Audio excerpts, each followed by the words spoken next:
복음으로 살아나고 복음으로 살아가다. 살아가는 교회 가족 여러분 반갑습니다. 바이블로그입니다.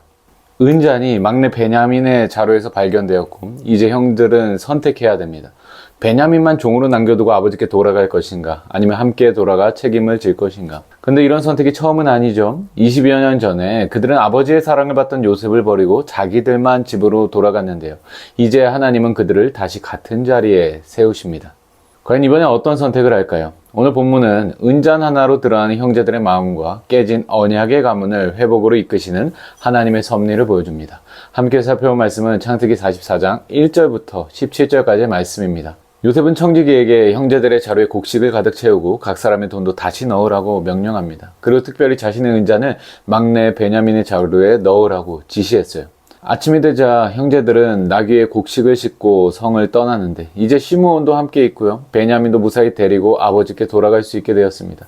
모든 일이 다 잘 마무리된 것처럼 보였습니다. 그런데 성읍에서 멀리 가기 전에 요셉의 청지기가 그들을 뒤쫓아와서 말하죠. 너희가 어떻게 선을 악으로 갚느냐. 형제들은 강하게 부인합니다. 전에 자루에서 발견된 돈도 다시 가져왔는데 어떻게 금이나 금을 훔치겠느냐고 말하죠.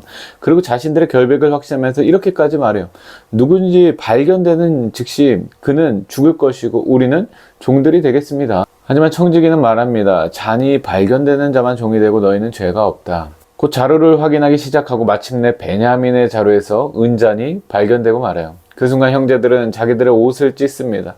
그들은 베냐민만 남겨두고 도망가지 않고요. 각자 나귀의 짐을 싣고 다시 성으로 돌아갑니다. 20여 년 전에 형들은 아버지의 사랑을 받던 요셉을 버렸습니다. 요셉을 구덩이에 던졌고 노예로 팔았고 아버지에게는 요셉이 죽은 것처럼 속였습니다.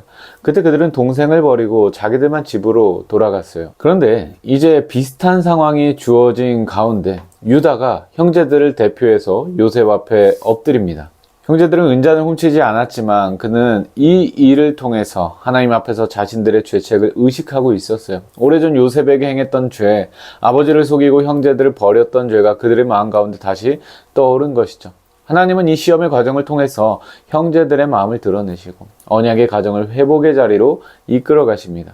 사랑하는 성도 여러분, 요셉의 형들은 베냐민을 버리고 돌아갈 수 있었어요. 그러나 그들은 옷을 찢고 함께 돌아갔습니다. 아직 모든 회복이 완성된 것은 아니지만 분명히 변화의 조짐이 보입니다. 하나님은 때때로 우리의 삶에서도 이런 마음을 드러내시는 그러한 시간들을 허락하십니다. 우리가 무엇을 붙들고 있는지, 무엇을 외면하고 있는지 보게 하시죠. 그리고 하나님은 진실을 통해서 회복의 길을 여십니다.